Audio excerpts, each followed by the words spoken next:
7. And let me see, I think Jeff was going to start. Let's see if he's...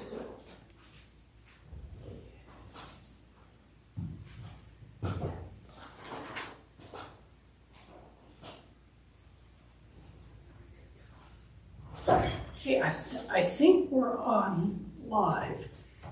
So, my name is Bob McClure, and welcome to you all. Welcome to the people online. I can't, with this setup, I can't do with you all online what I normally do, which would be monitoring the questions and engaging the people on YouTube. But with this setup, I can't. So you've got all my attention out there, okay? So maybe the place to start would be to do a mindful moment. You may have been rushing here and busy in your day, and it's always good to sort of settle in. So let's just take a couple minutes and bring yourself to the present moment. And one way we can do that is just notice, with your eyes open or closed, whatever you see right now. Just notice anything you see.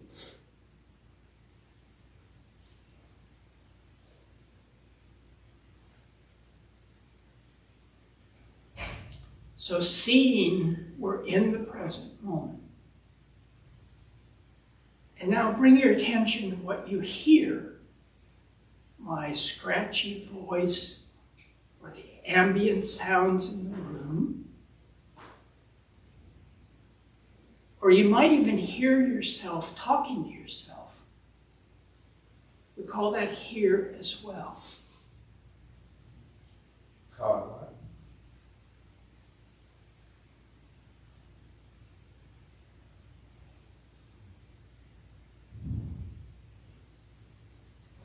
And now we can bring our attention to feel. Just feel the sensations in your body. Maybe your feet resting on the floor. Sensations in your hands. Or even your breath. Just be aware.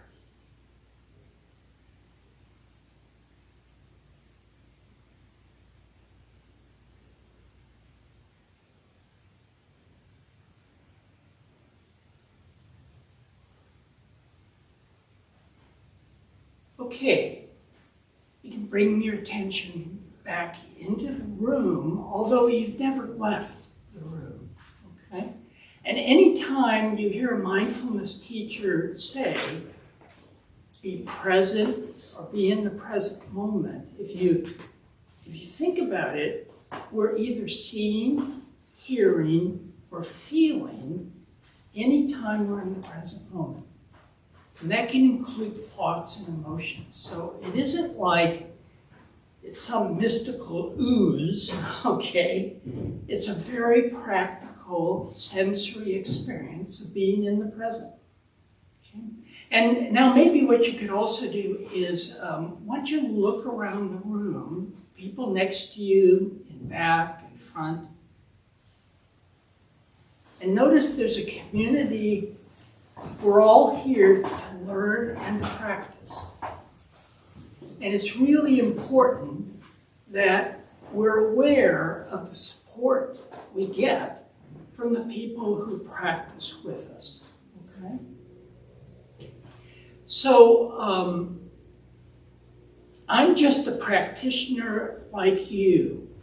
And I once heard, my teacher once said, the difference between him, who had lots of years of experience, and the rest of us who were learning, was it was like being in a hospital. We're all hospital patients in this life. It just so happens that I may have been in the hospital a little bit longer, okay, and had a few more procedures than you have. And I'm here to share that journey with you. That's why I'm here. Before before I talk about what this class is about, I want to use a couple of, I guess they're metaphors. And some of you, if you've been here before, you've heard me say this before, that if I wanted you to experience the full moon, I mean really experience it, not just talk about it or think about it, but to really experience it, I would point at the moon, and what would work is you really look at the moon. You have your own experience. So what I want to suggest to you is that all the things I talk about tonight are like that finger pointing at the moon, which is your own experience. The only thing that counts here tonight is that you be able to experience something about what we will call mindfulness and apply it to whatever ways you want to be better in life, which is what we call resolutions or goals. And another analogy I like is, what would you say about somebody who knew everything on the menu in a restaurant, studied the menu, but never tasted the food? You really can't say you know cuisine unless you both know the menu and you taste the food. So that's why mindfulness, it's more important to do it than for me to talk about it. And so my goal is to give you a good chunk of time tonight to really experience what I'm going to guide you to as well. But tonight I'll do a little bit more talking because I want to frame that finger pointing at the moon, frame what this is about tonight, okay? So I have a couple of objectives for this whole 4-week course. And the idea, I think, Jeff, we titled it New Year's Resolutions and Buddhism. I'm not a big fan of New Year's resolutions because I don't know about you, but in years past particularly, they disappear after about a day. And my partner, his New Year resolution is to make no New Year's resolutions. And so he probably keeps goals better than I do. But I've got a couple of objectives. One is to, learn mindfulness techniques and to live as the Buddha taught us in order to be free of suffering and to find happiness. So what we're about tonight is really to learn and to practice the practices of the Buddha. And what we now know, given modern science, is that the practices have been put into the context of science so that it doesn't matter if you're a Buddhist or a Christian or an atheist or a humanist or Jewish or a Muslim, it doesn't matter what spiritual tradition you're practicing. What's in common is the human experience of mindfulness. And I'll talk more about that. So the first goal is to learn these techniques in the specific way that I learn them and I teach them, which is called unified mindfulness. And it relates to what we just did, which is it's a very much sensory-based experience. So there's no woo-woo about it, okay? You can just experience it for yourself. And the second goal is to explore how, if you made New Year's resolutions, or maybe make them tonight, or we'll just call them goals, how mindfulness is a key aspect of achieving those ways to live in our life. And again, I'll talk about it, but more importantly, we'll experience it.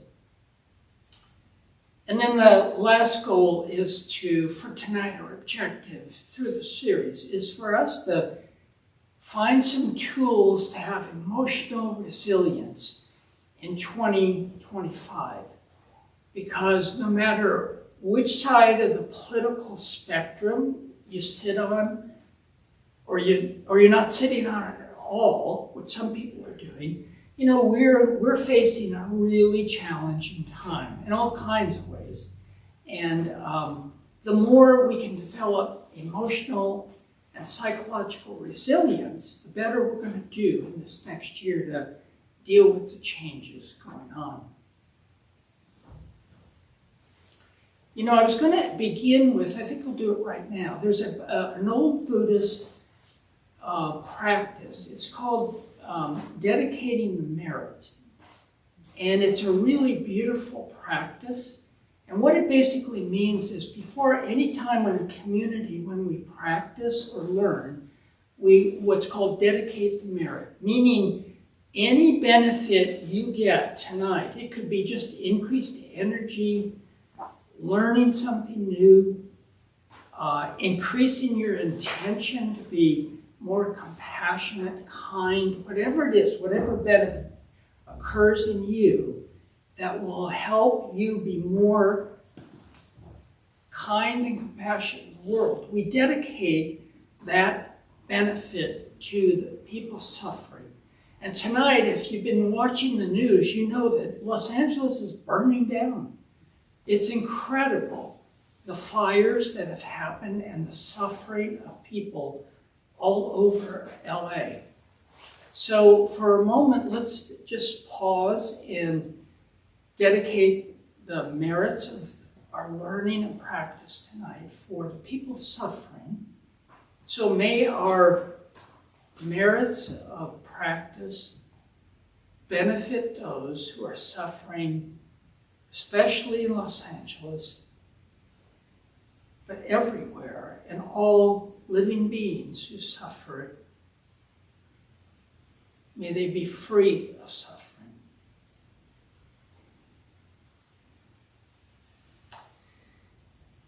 Okay, tonight we're going to take inspiration from the Buddha, use what we know from modern science, and apply all that to any goals that you set as New Year's resolutions. And I want to just maybe give you a caution, okay? That when we talk about New Year's resolutions, usually we're talking about a specific outcome. You know, one of mine is to eat more healthy, have a healthier diet, okay? Which is hard for me, okay? So the outcome could be that every day I eat vegetables and protein and no terrible snack. I mean, there could be a good outcome, but I'm not really totally in control of that outcome. What I'm in control of is the intentions I set and the skills I develop. Because there may be a day when I just say, forget it, or I forget about it. So it's not so much what actually happens. We're going to focus on what we can develop that's in our control. And that's what mindfulness is all about. So how many people, how many of you made New Year's resolutions? Raise your hand. Just a few. Okay, that's normal. How many people still are keeping them? Okay, same 4. Good. Excellent. Okay. So if you didn't make resolutions, that's perfectly okay. Tonight you may discover in the practices we're going to do maybe a goal that, or goals that you want to develop, and that could become your resolution for tonight. But it's not necessary that you don't have to do it. Okay. So let's do a quick 3 or 4 minute exercise, particularly for those who have set goals, and those of you who have not. This will be an opportunity to maybe develop one, okay? So with eyes open or closed, what is a goal that either you set as a resolution or that you would like to set to improve your life? Maybe one goal.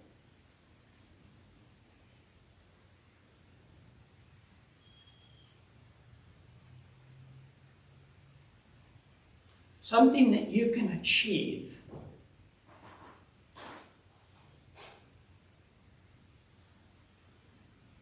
and something that will either make you happier or the world a better place.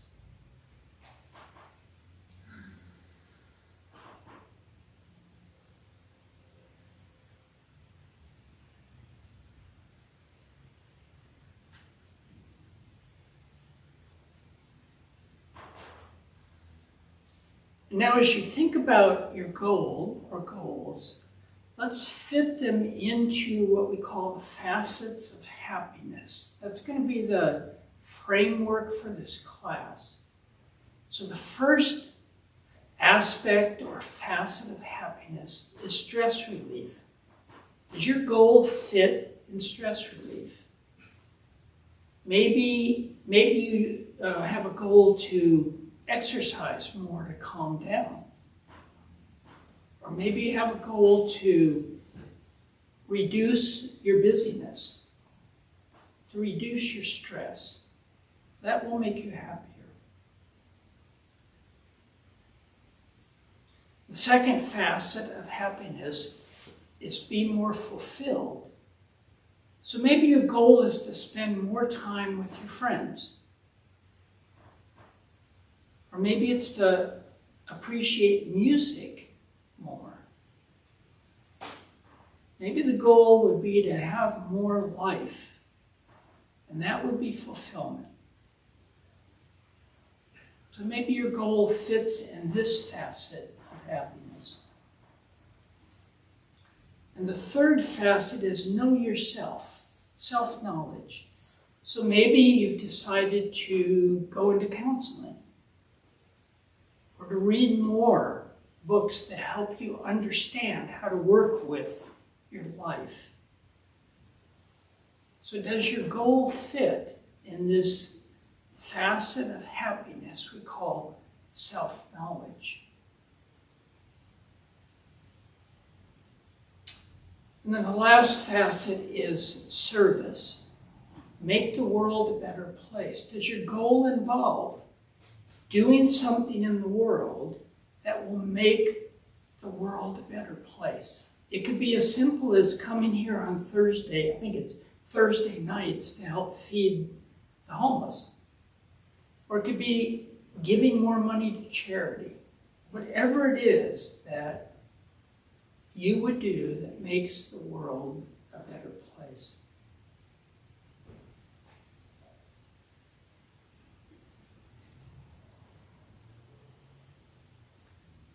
And so if you have a goal in mind, let's bring mindfulness to it. So imagine, with your eyes open or closed, imagine you doing the goal. Have a picture of you achieving what it is you set out to do. And just pay attention to that image. You can see that image in your mind.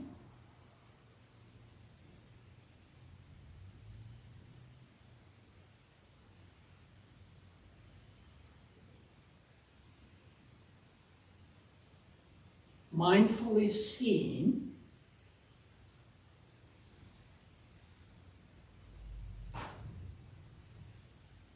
Now think about what's important about this goal for you. So you can hear yourself telling yourself what it is about this goal that's important.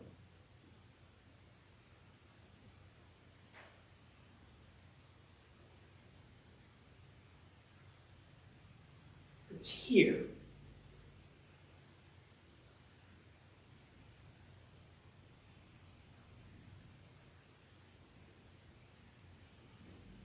And now we can feel any emotions in the body or energy in the body. So check into the body and notice by the image and by the self-talk, how do you feel? Is there a sense of positivity or energy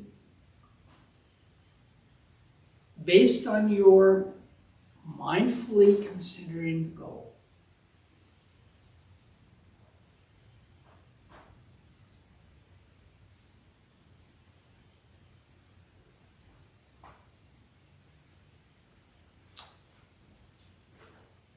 Okay.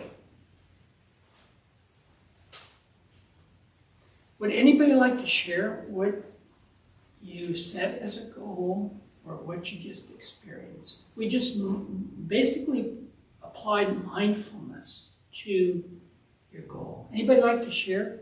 Yes. Quit my phone earlier at night. Quit your Phone. phone. Oh, good Earlier one. at night. Earlier at night? Yeah. Okay.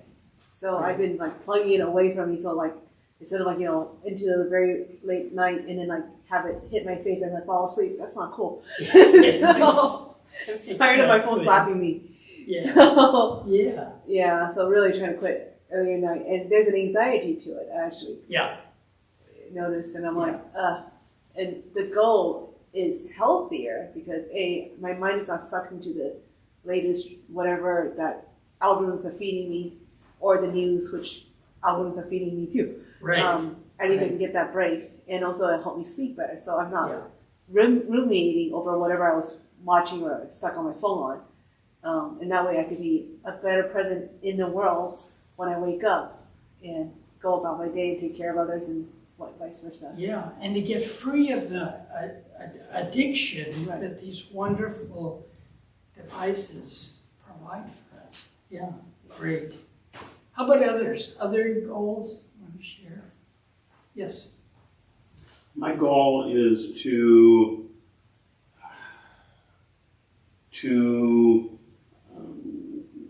raise some money to buy 3 skateboards, 3 pairs of shoes, 3 helmets, for 3, looking for the right word, underprivileged kids in the 10 to 12-year-old range. And to give, what I'm really, in a nutshell, trying to do, my goal is to give the gift of skateboarding to somebody.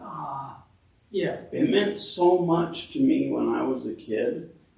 I could do it when I was happy. I could do it when I was mad. I could do it when I was sad. I could do it with my friends. I could do it by myself. I could ride down to 7-Eleven to buy a Slurpee. Yeah. That skateboard meant so much to me. And if I can deliver that to 3 people of the younger generation, then to me, that's my goal. Yeah.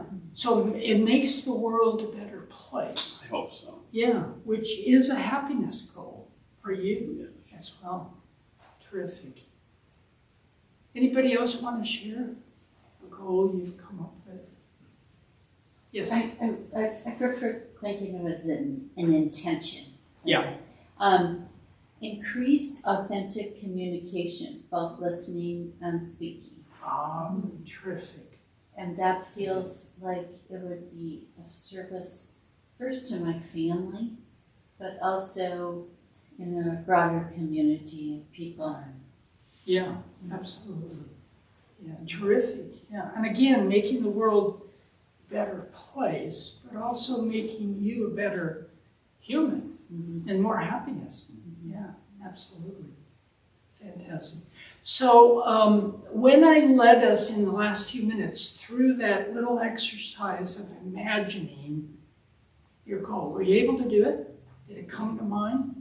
And then we moved to, I suggested you move to listening to what you're telling yourself. Were you able to do that as well? So that kind of reinforces what it is that we're choosing. And then if you check into the body, and that's a big motivator because, you know, cognitive science now, at least one theory is that emotions come first and then thoughts come second. We usually think of it the other way. We think something and then we have a feeling. But cognitive science is now suggesting that the way the brain works is that a lot of what we're operating on is emotions. You know, that gut reactions we're having. And then what happens is we come up with ideas to justify it. And we really think that our thoughts are driving our actions, but it's the reverse. So being mindful of what we're feeling which is not always easy because we're not trained to do it in this culture. But being able to check in gives us a lot of self-knowledge and also gives us the choice about how to act on it as well. So what we just did in that little exercise was we did a mindfulness practice. We noticed what we were seeing in visual thought. We noticed what we were hearing in self-talk. And we noticed what we were feeling in the body, if you felt it. Sometimes there's nothing there. And that, I would suggest to you, is that is mindfulness in the present moment. So the Buddha, we take inspiration from the Buddha. You know, when the Buddha was asked, what do you teach? What he said was, I teach suffering and the relief of suffering. But he also taught a series of practices and, really a path. And that's what's practiced here. You know, if you come to Dharma Temple, to different events and activities, different aspects of the Buddha's path are taught here. So the Buddha not only taught how to get relief from suffering, but the Buddha and Buddhism as a path teaches us how to navigate life, how to have more life. And we don't need the Buddhist method to be happy or to do it. We can do it in a secular way if that's your preference. And that's why mindfulness, as you know, mindfulness is taught in secular settings. For 20 years I taught, I worked at Sharp Healthcare, and for the last 6 years I was there before I retired last year. All I did was teach mindfulness to the staff at all the hospitals and administration. So how could I couldn't teach Buddhism, but I taught mindfulness. And it was very much the Buddhist path without the labels. And people could come from different traditions and points of view and still practice mindfulness. There's a debate amongst Buddhist scholars about whether or not the Buddha discovered mindfulness. And you know, there's a good evidence that before the Buddha, 500, 600 years ago, the majority of humans practiced deep concentration or asceticism, you know, really depriving one of physical pleasures in order to wake up. And the story of the Buddha sitting under the Bodhi tree, and he vowed to sit there until he woke up, until he was enlightened. And then one day, or one night, he really began to see what we just did. He began to see and hear and feel his own experience. And what he realized is that by noticing that, by being aware of that experience, he got free of being stuck by it, by being entangled in it. So one of the concepts that we take from, not only from the Buddha, but from modern science, is this idea that when we're aware of our sensory experience, we can untangle it with mindfulness. And let me give you an example based on my own New Year's resolution. So last Saturday night, my partner ordered Domino's pizza, 2 medium pizzas, okay, for the two of us. Now he can eat 2 pieces of pizza and stop. You know, I'm the mindfulness teacher, and I just will, I'll eat 6 or 8. I really can. And then I sort of regret it, but I can do it.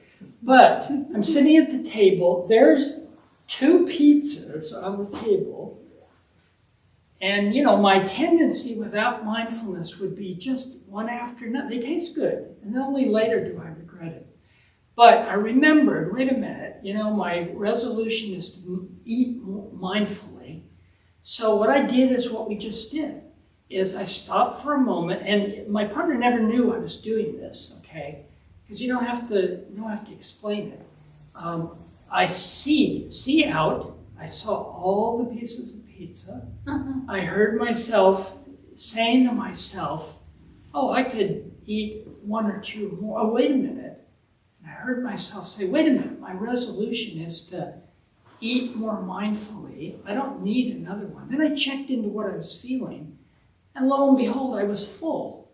I didn't even notice that. And I could have eaten 4 more, but I would have been full. So what I did is when I'm not mindful, when I'm not using these skills, I just go right for the pizza, okay? I don't even think about it. It's a habit.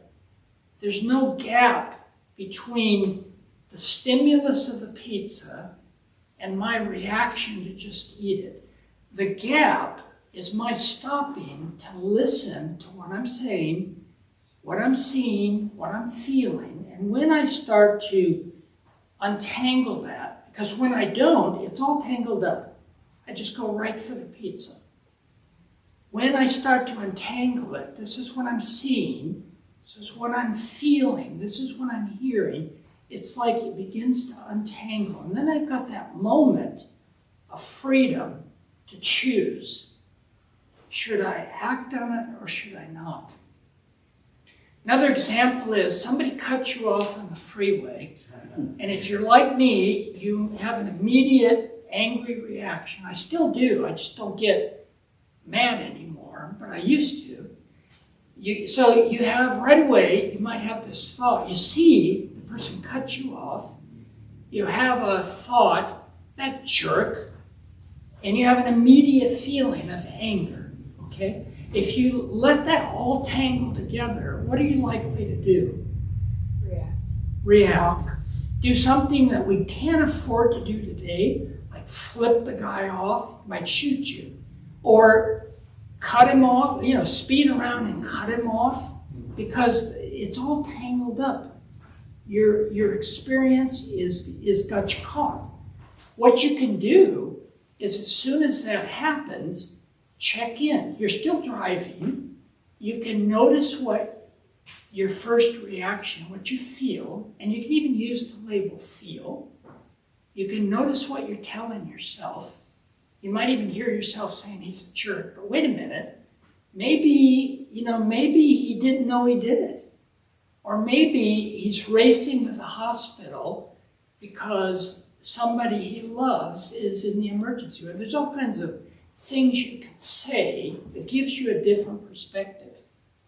So that same sight can evoke different reactions. Yes? Thank you for these examples. They are very useful. And I was wondering, is there any difference between awareness and mindfulness? Great question. Is there a difference between awareness and mindfulness? That's a whole bunch of debate about, yeah. I think in this practice we tend to use those two words in a similar way. It's really just being aware, but mindfulness is a little bit more specific. It's being aware of what? What you're seeing, what you're hearing, and what you're feeling. Because you can be aware, but you may not be as specific with what you're experiencing. Does that make sense? So that's the way I make the distinction. Yeah. Yes? Are you familiar with the method that Tara Brach either coined or talks about, which is RAIN? RAIN, yes. I don't remember what the acronym stands for, but it seems very similar. Right. But I feel like I can appreciate, especially sort of getting back to basics, the just attending to the senses. That's so basic. You don't have to remember an acronym. Right. Yeah. So I don't know if there is a difference, or if you just really like just the seeing, hearing, feeling, just really engaging the senses, if that kind of is more a better anchor for practice. And other people know about RAIN as a practice. You have to, I always forget what, I think, so R is for recognize, acknowledge, investigate, and then nurture. Yeah, you know, I was trained in that way. It shows you how it didn't stick because I don't remember it now. But I, you know, some people it really works well. Again, it's the same thing. You're using that acronym to stop yourself, your awareness, and drill into ways to move yourself to mindfulness. In this form that I was trained in and I learned, it's much simpler. Because when you think about it, all the time you're aware, anytime you're awake, you're either seeing, hearing, or feeling. That's all you got to remember. And it's out, meaning in the world. See the tanka, out. Hear my voice, out. Feel the body. You can feel your body. You can also see in visual thinking. That's what we did when we imagined our goal. You can hear yourself thinking. We're talking to ourselves all day long. And we can feel emotions in the body. So very simply, with see, hear, or feel, you're always able to identify your mindfulness, your experience. And rain is helpful for some people, but some of us find it kind of complicated as well. Other questions or comments? Can you do the acronym again? RAIN? Yeah. Recognize. So, you know, recognize the pizza. There it is. Okay. Acknowledge it. And then investigate. What's going on with me right now? Oh, I'm likely to eat more, but I have a resolution. And then nurture is to do those practices and skills that help me actually do what's best. That's the way I understand it, Rin. Yes? So what if when you check in with yourself, you find that there's an argument within? Okay. Yeah. So I know I'm full, but whatever. Nobody gets to tell me what to do. Yeah, so what do you do if you're arguing with yourself, which is what we do? Oh, well, and you know, especially with resolutions, I could eat another piece of pizza, and that's okay, do it tonight. I don't, you know, blah, blah, blah. Well, at some point, you know, you can argue with yourself, but you either will just let it be, or it will become more clear. And that's why checking in with your emotions in your body helps.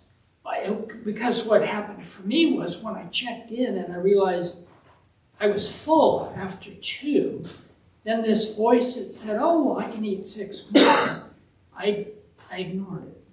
Because it's not going to help me achieve my goal. But it's still going to be there because I'm going to take myself off the hook as well. Great question. Yes?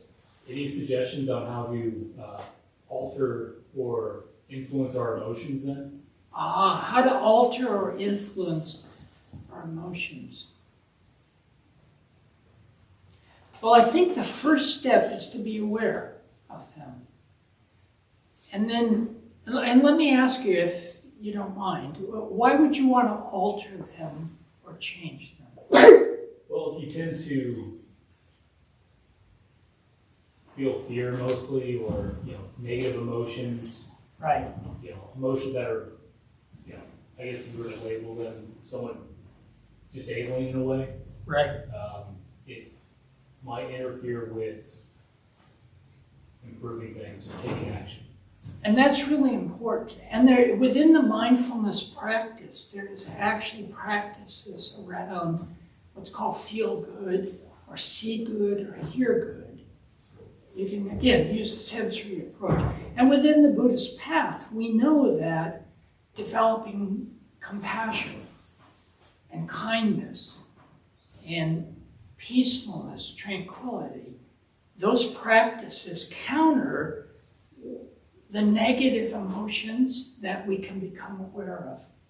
So we're not victims. So it's really important to, in a sense, be clear about what will relieve suffering and bring us happiness so we can work with ourselves. So to answer your question, traditionally what we do is we counter the negative emotions with positive emotions, not in a way to pretend like the world is all unicorns and rainbows, you know. When I say that, you know, you can focus on positive emotions. It almost sounds like we should not have negative emotions, but they're natural and they teach us something. But we don't have to be caught by them. Does that make sense? I think so. Yeah. So, for example, what the practice we're going to do right now, it's a counter to, let's say, anxiety, or actually it's a counter to any negative emotion, stress, anger, pain, anxiety, so negative emotions.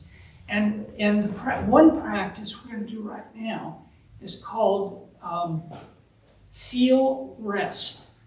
And the reason I want to do this tonight is for two reasons. One is that in the service of achieving your New Year's resolutions, it is always helpful to be more calm when you're trying to do what you want to accomplish. Because when you think about it, are you more likely to achieve your goal when you are angry, stressed, anxious, upset, or, and this is kind of a rhetorical question, or are you more likely to achieve your goal clearly when you're calm, tranquil, peaceful? It's obvious, right? So it's important to have a tool. So what I want to do right now is to do this feel rest practice that you can use whenever this week you're thinking about your goal and you want to do something about it.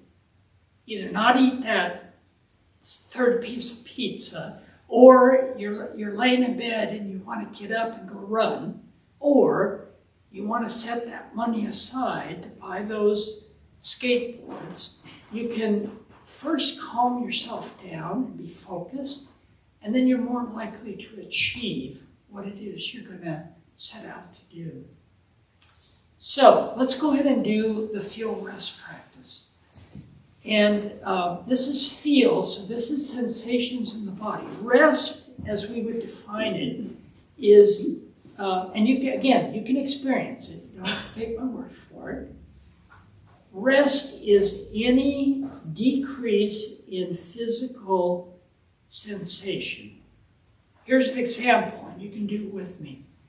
Tighten your fist, squeeze it, you can feel that. Just spend a moment really focused on it, concentrating on it, and then turn your hand over and release it.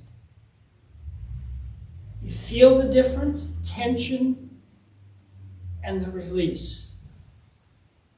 The other thing we can do is, we carry a lot of tension in our shoulders, so crunch up your shoulders and drop them.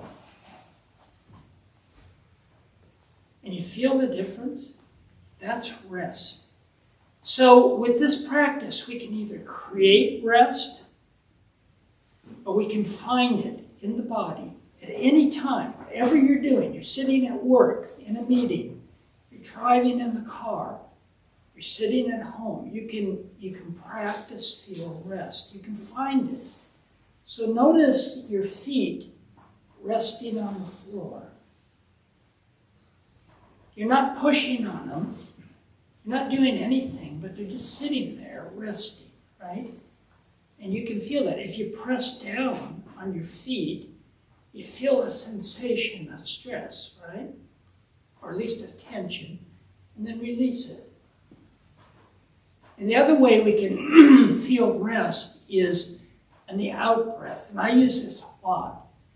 Breathe in, and then notice as you breathe out, you're letting go. And be mindful of it all the way to the end of the breath, and notice it stops. And there's nothing there. That's a moment of rest. So we can either create it or find it. So let's go ahead and do a few minutes. Let's do 5 minutes, or maybe a little more, 7 minutes of feel rest.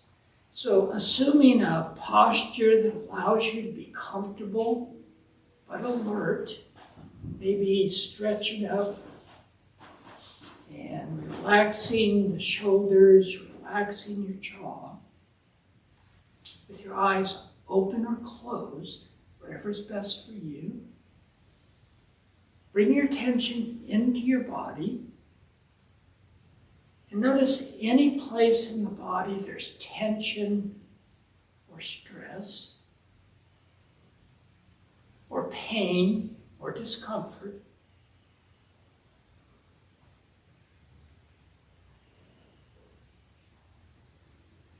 And then look for places in the body that are restful. End of the out breath. Maybe your hands resting in your lap.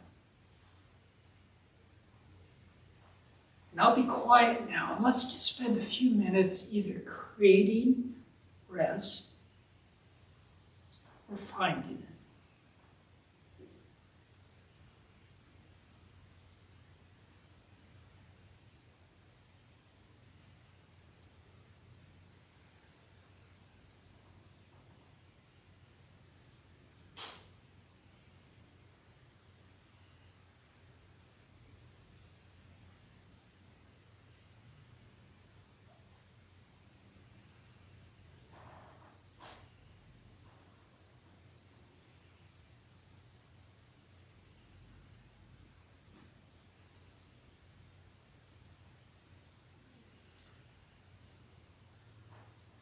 It can help our concentration to actually label the experience. So as you experience the rest, just say to yourself, rest.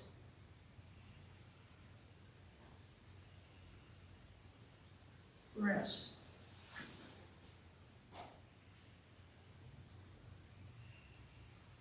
Rest.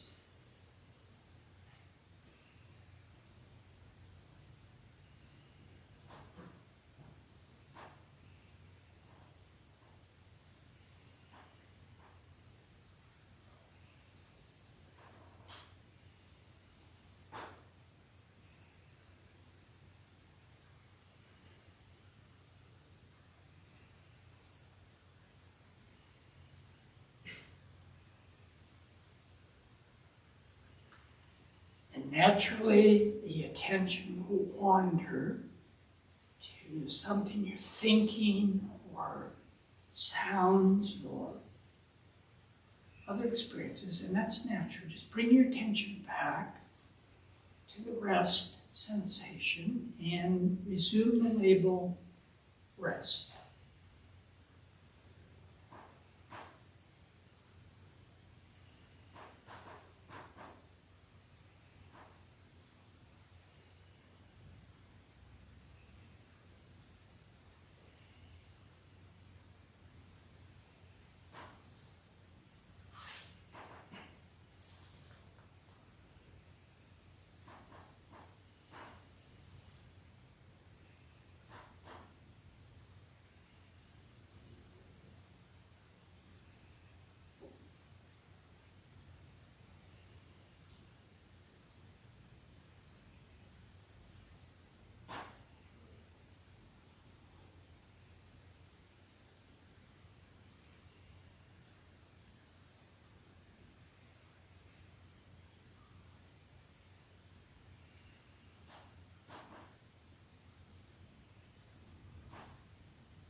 When the attention wanders or you get sleepy, bring the attention back to rest and use the label rest.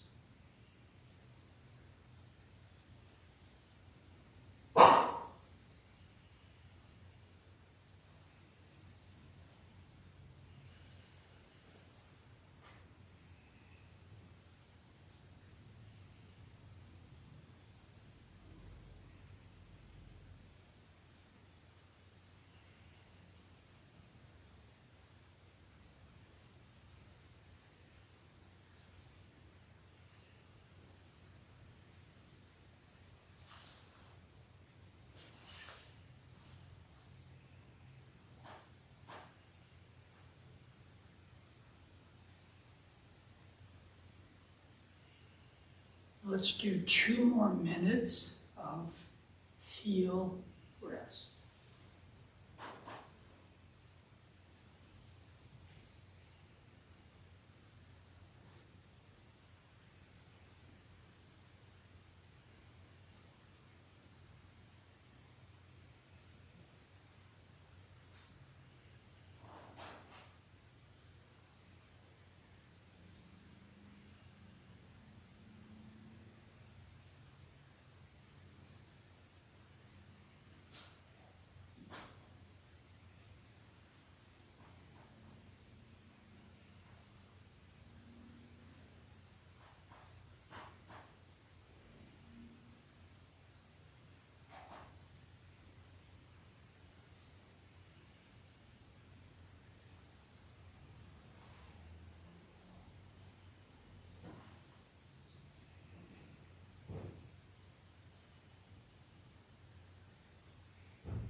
Okay, we have a few more minutes. Would anybody like to share what you just experienced? It's different than any other meditation I've ever done. Different. Yeah, In what way? I've always, I don't want to be a bad Buddhist, but You want that? but you know, like at the end of the timer when I'm done with my meditation, I'm like, okay, got that out of the way. Yeah, Yeah. glad that's over. Yeah. Sat quiet. This was quite a bit different than that. It, like I was looking like in my baby toes.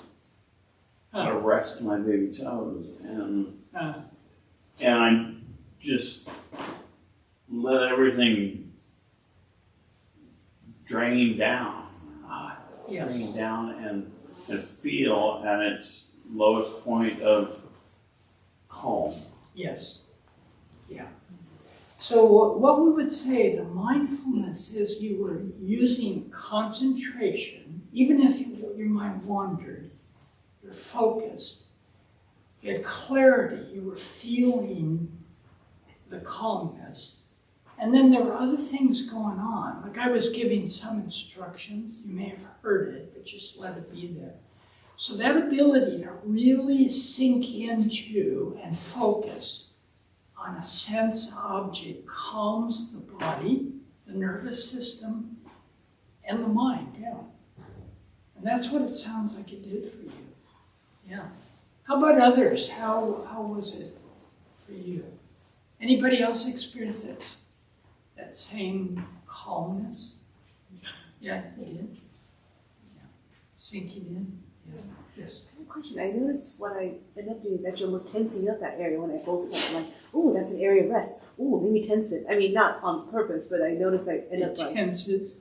Yeah. Yeah, so what she just said is if she focuses on a particular area of the body and focusing on it, she tends to tense it. And that's okay, as long as you're aware you're tensing, and then to just release. Just release. Because again, the same thing's happening, that the body is leading the mind to let go. To let go. And the mind can lead the body to let go as well. How about others? What was your experience? Was it hard, easy, calming? Yes. Yeah, it was calming. It was like, it's really nice always to meditate in a group. Yeah. And also to be able to give myself permission to allow emotion. Because I'm in a really stressful work environment all day, where it's like, it's so hard to do the rain practice. Yeah. There's not time nor space to really do that. Yeah. So it's really nice to be able to be in a group Yes. that's focused on allowing that emotion to be there. Just practicing. Yeah. Everybody hear that? She was saying it's nice to be in a group where you can allow this practice to happen. And particularly if you've been all day long busy and stressed, where you don't have time to do it. Many of us experience meditating in a group is a different experience than sitting at home. People are shaking their heads. You feel that? Yeah, I do. There's a deeper sense of settling in when I'm with other people. And I'm not sure, different explanations for that. But it does speak to the importance of the community as the place where we practice, even though we practice at home as well. Well, we're at 2 minutes, and I know the guardian of the temple has some announcements. I want to thank you all for coming tonight. Next week, we're going to look at the second facet of happiness with resolutions, fulfillment. Third week, self-knowledge. How do you use mindfulness to get to know yourself? And then the last week is how do we serve the world with this mindfulness practice as our foundation? And this all leads to being happier and more fulfilled and suffer less. Yes.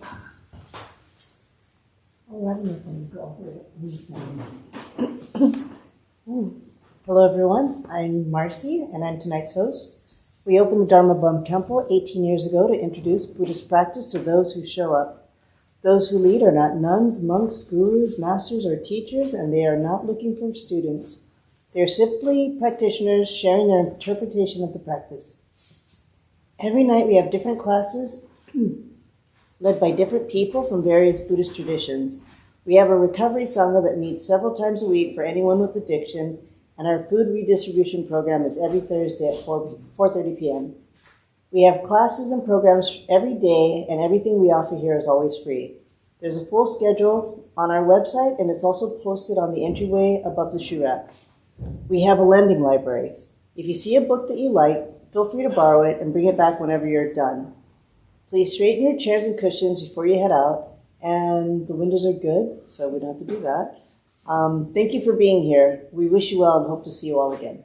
Thank you. Thank you, Marcy. Thank you, everybody. Thank you. Yeah.